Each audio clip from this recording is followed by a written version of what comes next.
పేరు బ్రదర్? ఏ channel? Very nice. అయితే V6 Vivek గారిది కూడా చక్కటి గెస్ట్ హౌస్, ఫామ్ హౌస్ నీళ్ళల్లోనే ఉంది. మీరు నేను V6 వివేక్ గారిని కూడా కొడతా ఉన్నా, V6 సంస్థను కూడా కొడతా ఉన్నా.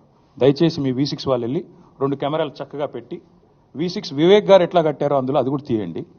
దయచేసి ఎందుకంటే కూలగొట్టేటట్టు మరి మీరు దగ్గరుండి పెద్ద మనిషి కదా, ఎమ్మెల్యే గారు కదా, తప్పకుండా చేయాలి.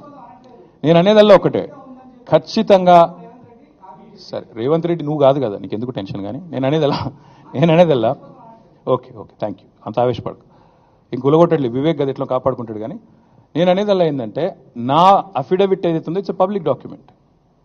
అఫిడవిట్లో ఏముందో ఆల్రెడీ పెట్టాను, నాకు దాచుకునేదేమీ లేదు. అఫిడవిట్లు ఉన్నాయి, చూసుకోండి. మీరు V6లు ఇంకా ఉన్నాయి కదా, చూసుకోండి. కానీ ఇవాళ సబ్జెక్టు నేను చెప్పిందేమో రేవంత్ రెడ్డి మోసము, కొడంగల్లు, బొమ్మరాజ్పేట, దౌలతాబాదు, అదేవిధంగా కోస్గిలో జరిగిన మోసము, రుణమాఫీలో ఆయన చేస్తున్న దగ. మీకు అది ఇంట్రెస్ట్ ఉన్నట్టు లేదు. నేను అందుకే చెప్తున్నా, తప్పు ఎవరు చేసినా చర్య తీసుకోండి. Let us start with ministers, let us go. Okay, thank you.